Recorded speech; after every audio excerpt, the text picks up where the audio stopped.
Hello student, it's your bio classes and today we will start a new chapter which is quite interesting, that is diversity in a living organism.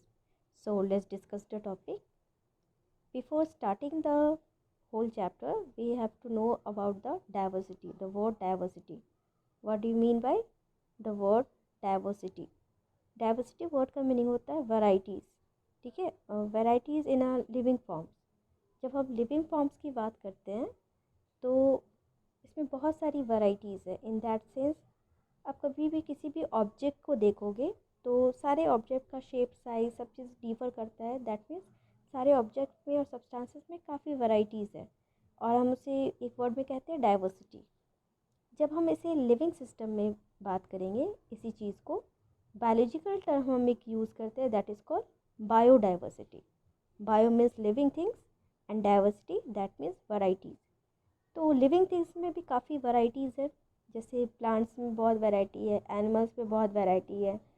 Plants के leaf सब एक दूसरे से differ करते हैं, उसके stems, उनका colour, flowers, fruits, काफ़ी कुछ डिफर करता है। लाइकवाइज एनिमल्स में भी दो आँख, एक नाक, एक मुंह होता है, बट फिर भी हम लोग एक दूसरे से थोड़ा थोड़ा डिफर करते हैं। देखने से हम लोग फिज़िकल अपीयरेंस में काफ़ी डिफर करेंगे तो हम लोग पहचान पाते हैं कि उसका नाम क्या है, उसका दूसरे का नाम क्या है, पहले वाले का नाम क्या है। तो दीज आर द डाइवर्सिटी। और इतनी सारी वैरायटीज़ है पूरे होल वर्ल्ड में। कुछ टाइम पहले जो एनसीईआरटी बुक्स में आपका फेड है, 1.7 मिलियन स्पीसीज टाइप के ऑर्गेनिज्म हैं पूरे अर्थ में। ये फाइंड आउट किया गया था बायोलॉजिस्ट के थ्रू। बायोलॉजिस्ट ने फाइंड आउट किया कि 1.7 मिलियन स्पीसीज़ है ऑर्गेनिज्म के।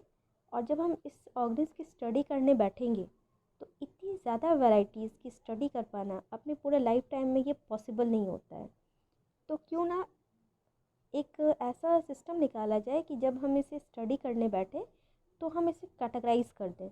अगर हम इसे कैटेगराइज कर देंगे तो कैटेगराइजेशन के प्रोसेस में हम जब एक कैटेगरी में किसी एक को रखेंगे तो दैट मीन्स उसकी कैरेक्टरिस्टिक सेम होंगे, दूसरे कैटेगरी की कैरेक्टरिस्टिक सेम होंगे। फॉर एग्ज़ाम्पल, अगर ए एंड बी में आप किसी चीज़ को डिवाइड कर रहे हो, जैसे जिस रूम में आप बैठे हो उस रूम में ही सोच के देखो कि उसमें आयरन के मटेरियल्स कितने हैं और उसे नोट डाउन करो। जैसे फ़ैन वगैरह होगा या कुछ विंडो या रड, विंडो की जो रड्स होती हैं या डोर की जो रड्स होती हैं, अगर उसमें है आयरन तो आप उसे नोट डाउन करो, 1 2 3 4 लिस्ट आउट करो। बी में आप वुडन मटेरियल को लिस्ट आउट करो कि वुडन मटेरियल्स कितने हैं, लकड़ी के बने, पलंग हो सकता है, टेबल, चेयर, ये सब। तो जब आप लिस्ट आउट करें तो इसमें दो कैटेगरीज बन रही है, category A and category B. जो आयरन की कैटेगरी है ए और वुडन की कैटेगरी बी। तो तुमने कैटेगराइज किया, इसे कैटेगराइज किया तो तुम अगर ए से किसी को भी उठाओगे, किसी एक सब्सटेंस को भी उठाओगे, दैट मीन्स उस पर्टिकुलर कैटेगरी में आयरन के मटेरियल है, ये तो समझ सकते हो एक कैरेक्टरिस्टिक की वजह से। और अगर बी से उठा रहे हो दैट मीन्स वुडन के मटेरियल है। ये कैटेगराइज करने से पता चलता है, तो ये स्टडी के लिए काफ़ी बेटर हो जाता। इसीलिए सारे बायोलॉजिस्ट ने एक बायो का ब्रांच निकाला, बायोलॉजी का। इस बायोलॉजी के ब्रांच को हम टेक्सोनॉमी कहते हैं, जिसमें हम किसी भी थिंग्स को, लिविंग थिंग्स को, ठीक है, ये ब्रांच ऑफ बायोलॉजी है जिसे हम टेक्सोनॉमी कहेंगे। और इसमें लिविंग थिंग्स को हम आइडेंटिफाई करेंगे, उसको नेम देंगे और उसके बाद उसे क्लासीफाई करेंगे कैटेगरीज में। पहले आइडेंटिफाई करेंगे कि वो किस टाइप का दिख रहा है, क्या है, आयरन का है, वुड का है। उसके बाद उसे नेम देंगे, अच्छा ये आयरन का है तो हमें एक ही कैटेगरी में रखना है। उसके बाद कैटेगराइज कर देंगे, दैट मीन्स क्लासीफाइड कर देंगे। ये एक ब्रांच है और इस ब्रांच को सबसे पहले डिस्कवर किया था कैरोलस लीनस ने। ये फादर ऑफ मॉडर्न टैक्सोनॉमी कहे जाते हैं, जिन्होंने टैक्सोनॉमी के जितने भी प्रॉब्लम्स थी उसे शॉर्ट आउट करके एक मॉडर्न टैक्सोनॉमी निकाला, जिसमें सारे मटेरियल्स के, लिविंग थिंग्स के इवन क्लासिफिकेशन किए गए हैं। These are the introductory part of the biodiversity. Now come to the word classification. Here you see कि क्लासिफिकेशन, जब हम उस पूरे वर्ल्ड को हम क्लासीफाइड करते हैं तो पूरे वर्ल्ड को एक बायोलॉजिस्ट ने क्या किया जिसका नाम एरिस्टोटल था। एरिस्टोटल जो बायोलॉजिस्ट थे, इन्होंने पूरे वर्ल्ड के एनिमल्स को, पूरे वर्ल्ड के एनिमल को 3 कैटेगरी में डिवाइड कर दिया। किस बेसिस पे किया? Land, water and air. जो लैंड पे रहते हैं, जो वाटर में रहते हैं और जो एयर में रहते हैं, उसकी बेसिस पे उन्होंने एनिमल्स को डिवाइड कर दिया। अब प्रॉब्लम यहाँ आई कि कुछ एनिमल्स लैंड पे भी रहते हैं एंड वाटर में भी रहते हैं, यानी कि वो एम्फीबियंस है। तो यहाँ प्रॉब्लम आ गई, कुछ लैंड में रहते हैं और एयर में भी रहते हैं। अभी बर्ड्स क्या हैं, वो ट्रीज़ में भी रहते हैं, एयर्स में भी रहते हैं। तो ये एक्सेप्शनल केसेस आने लगे, जिसकी वजह से अब प्रॉब्लम होने लगी कि हम कैसे क्लासीफाइड कर सकते हैं इसे।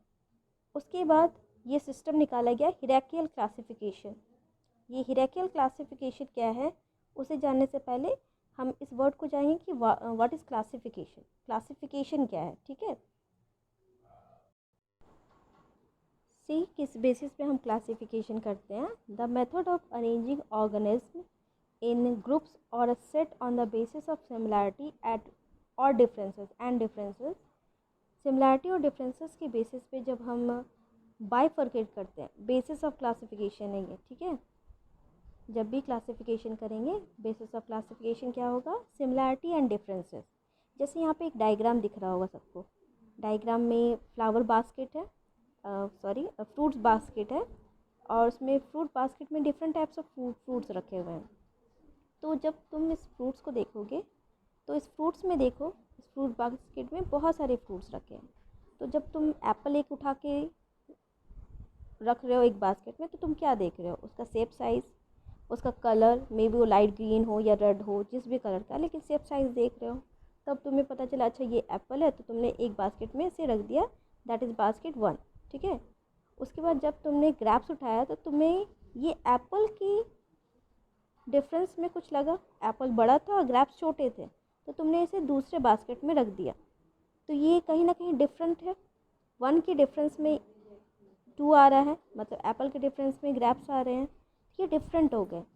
और जब तुम फिर से एप्पल उठाओगे, तो तुम क्या देखोगे, इन 1 और 2 बास्केट में से जो बास्केट में सिमिलैरिटी तुम्हें दिखेगी उस एप्पल की, तुम उसमें डालने वाले हो उसे। ऑब्वियसली तुमने इसमें ग्रैप्स रखा और उसमें एप्पल रखा, तो जब तुम इस एप्पल को उठाओगे, तो तुम क्या देखोगे कि ये फर्स्ट वाले से सिमिलर दिख रहा है और ये सेकंड वाले से डिफरेंट दिख रहा है, ठीक है। तो तुम एप्पल को उठा के फिर से बास्केट 1 में डाल दोगे, इसी बास्केट में डाल दोगे, क्योंकि ये सिमिलर है इन स्ट्रक्चर। तो जब भी हम क्लासीफाइड करते हैं, तो हम सिमिलैरिटीज़ देखते हैं और डिसिमिलैरिटीज़ देखते हैं। अगर बहुत सारे एप्पल इस बास्केट में, तो उठा के हम ए में तभी डालेंगे, बास्केट 1 में तभी डालेंगे जब उसके शेप साइज़ एक जैसे हैं, यानी सिमिलैरिटीज़ है। और इसके अलावा एप्पल के अलावा कोई और फ्रूट्स है, तो हम उसमें पहले ये देखेंगे कि क्या ये एप्पल जैसा दिख रहा है। अगर ये नहीं दिख रहा है, तो हम उसे दूसरे बास्केट में डालेंगे, क्योंकि वो डिसिमिलर थे उससे। और बाई चांस हम नेक्स्ट टाइम फिर से ग्रैप्स उठाते हैं, तो वो 2 के सिमिलैरिटीज़ में आएंगे, फिर हम उसे बास्केट में डालेंगे। That all the topic as a whole अगर एक समझना है, तो हमने क्या किया, शेप और साइज़ के बेसिस पे उसे पिक किया, और उसके बाद समझा, आइडेंटिफाई किया कि अच्छा इसका शेप और साइज़ ये है। उसके बाद तुमने नेम दिया, दैट मीन्स ये एप्पल है कि ग्रेप्स है। उसके बाद तुमने कैटेगराइज कर दिया इसे। ये क्लासिफिकेशन के टाइप्स है, इस टाइप से हम क्लासिफाइड करते हैं किसी भी थिंग्स को। ओके, ये आप नॉर्मल लाइफ में भी ले सकते हो कि तुम किसी भी चीज़ को कैसे क्लासिफाइड कर रहे हो। कॉपी है, बुक्स है, पेन है, उसका शेप साइज़ अलग अलग होता है, तो हम उसे ऐसे ही कैटेगराइज करेंगे। अभी इसी चीज़ को हमें यहाँ पे ये समझना था कि हम सिमिलैरिटी और डिसिमिलैरिटी बेसिस पे कैसे कैटेगराइज कर रहे हैं। Now come to the importance of the classification. See, हम लोग किसी भी चीज़ को क्लासीफाई क्यों करते हैं, हमें कुछ फ़ायदा हो रहा है कि नहीं, ये सब पॉइंट्स है कुछ कि आखिर हम क्लासिफिकेशन क्यों करेंगे। There is a point, if we classify organism into several category it will be easier. Easier किस चीज़ के लिए ईजियर होगा, टू स्टडी के लिए। हम किसी भी चीज़ को कैटेगराइज करें तो हमारे स्टडी के लिए वो ईजियर है। जैसे बास्केट 1 में एप्पल था, बास्केट 2 में ग्रैप्स था, बास्केट 3 में बनाना थे। तो जब तुम बास्केट 2 से उठा रहे हो किसी चीज़ को, तो तुम्हें पता है कि उसका शेप और साइज स्मॉल है इन कंपैरिजन टू बोथ 1 और 3, तो ईजी हो गया उसे समझना। तो हाँ, छोटा है, दैट मीन्स एप्पल नहीं हो सकता, तो बनाना नहीं हो सकता, इसका मतलब वो ग्रैप्स होंगे। It will help in the understanding obviously इसे हमें अंडरस्टैंड करने में कोई भी बहुत बेटरली होगा, क्योंकि जब हम कैटेगराइज कर दे रहे हैं तो हम उस ऑर्गेनिज्म को अच्छे से समझ सकते हैं। अभी हमने फ्रूट्स के एग्जांपल लिए थे, अभी हम ऑर्गेनिज्म के एग्जांपल बेसिस पे समझते हैं, ठीक है। मान लो ये 2 कैटेगरी है, ए एंड बी। 2 कैटेगरीज में इसमें 2 फुटेड एनिमल है। ए में 2 फुटेड एनिमल जिसमें ह्यूमन बींग्स आ सकते हैं, एंड बी में 4 फुटेड एनिमल है जिसमें काव, बफेलोज ये आएंगे। तो 2 कैटेगरी तुमने बना दी। अभी जब तुम बी से किसी को भी पिक करोगे, तुम्हें पता है, ये इजी हो गया अंडरस्टैंडिंग कि वो 4 फुटेड ही होंगे। दैट मीन्स अगर 4 फुटेड हैं तो ये बहुत ज़्यादा चांसेस है कि वो ग्रासेस खाते होंगे। 4 फुटेड है ऑब्वियसली, इसलिए ग्रासेस खाते हैं, या फिर हार्बीवोरस होंगे या तो कार्निवोरस होंगे। अगर 2 फुटेड है तो मोस्ट ऑफ द चांस वो ओमनीवोरस हो सकते हैं, क्योंकि ह्यूमन बींग्स ओमनीवोरस होते हैं। तो ये अंडरस्टैंडिंग लेवल को धीरे धीरे बढ़ाता है, ईजी करता है, अंडरस्टैंडिंग लेवल्स को बढ़ा देता है। और इससे हम डिफरेंट ऑर्गेनिज्म को इससे रिलेट कर सकते हैं। हम ये अंडरस्टैंड कर सकते हैं कि दूसरे ऑर्गेनिज्म इससे डिफर कैसे कर रहे हैं। जैसे 2 कैटेगरीज अभी बताई गई थी, ए एंड बी, तो तुम बी को ए से कंपेयर कर सकते हो। जैसे बी में हार्बीवोरस या कार्निवोरस एनिमल है, तो ए में ओमनीवोरस होंगे और ये हार्बीवोरस और कार्निवोरस से डिफर करेंगे। तुम इसमें डिफरेंसेस क्रिएट कर सकते हो, आराम से समझ में आएंगे किसमें क्या डिफरेंट है।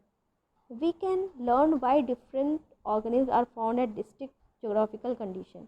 और इससे हम ये भी जान सकते हैं कि हम जो कैटेगराइज कर रहे हैं एनिमल्स को डिफरेंट कैटेगरीज में, उनका जोग्राफिकल कंडीशन डिफर है, वो डिफरेंट कैटेगरी डिफरेंट एरिया में रहता है। तो एज ऑब्वियस है, जो ग्रासेस खाते हैं तो उनका जो ग्रास लैंड एरिया होगा वहाँ पे ग्रासेस काफ़ी होंगे। जैसे बी कैटेगरी में 4 फुटेड एनिमल थे, तो ग्रास लैंड एरियाज़ होंगे, तो उसमें हार्बीवोरस बहुत पाए जाएंगे, हार्बीवोरस एनिमल। और जहाँ हार्बीवोरस एनिमल्स होंगे वहाँ एज ऑब्वियस है कि कार्निवोरस होगा, क्योंकि कार्निवोरस हार्बीवोरस एनिमल्स को खाते हैं। तो जोग्राफिकल कंडीशन से समझ में आता है कि जहाँ पे बहुत ज़्यादा फॉरेस्ट एरिया है वहाँ हार्बीवोरस एनिमल्स ज़्यादा प्रेजेंट होंगे। तो ये थोड़े से टॉपिक्स हैं, लॉजिकल टॉपिक्स है कि हम क्लासीफाई क्यों करते हैं, क्लासिफिकेशन के बेसिस क्या हैं। These are the topics. So आज के लिए इतना ही। नेक्स्ट क्लास में हम लोग बाइनोमियल नॉमेनक्लेचर डिस्कस करेंगे। जो कैरोलस लिनस ने बाइनोमियल नॉमेनक्लेचर दिया था उसके बारे में हम आगे डिस्कस करेंगे। Note it down and learn it well also. Thank you.